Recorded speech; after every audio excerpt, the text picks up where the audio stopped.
fait d'une exposition sur l'Inde qui s'intitule Sur la route des Indes, un ingénieur français dans le Tamil Nadu.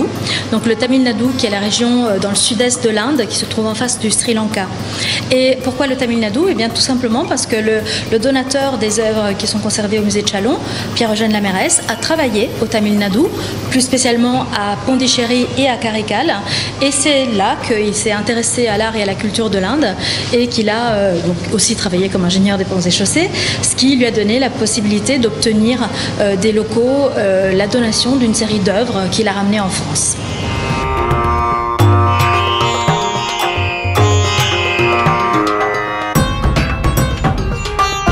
Donc l'exposition se divise en 3 parties. Tout d'abord, vous avez la partie qui est dédiée à Pierre-Eugène Lamérès, donc le donateur de notre collection.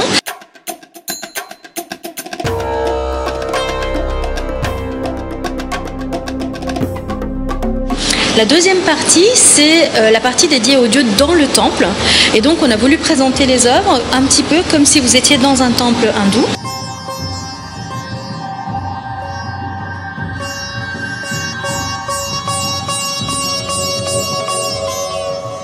Et la troisième partie, c'est donc le dieu qui sort de son temple et d'autre part, il rentre dans la vie de tout le monde par les autels domestiques ou par les images de calendrier, donc inspirées de l'art de Ravi Varman dont nous avons 2 héliographies originales.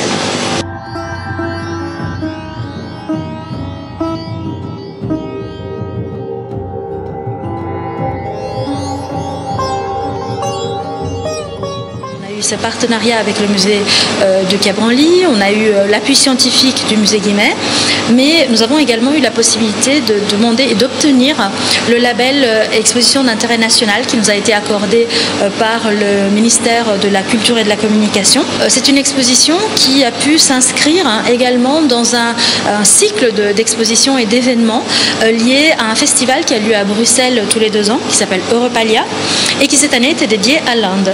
Donc nous faisons partie de ce festival et donc à ce titre nous bénéficions d'une visibilité internationale que nous aurions difficilement eu autrement.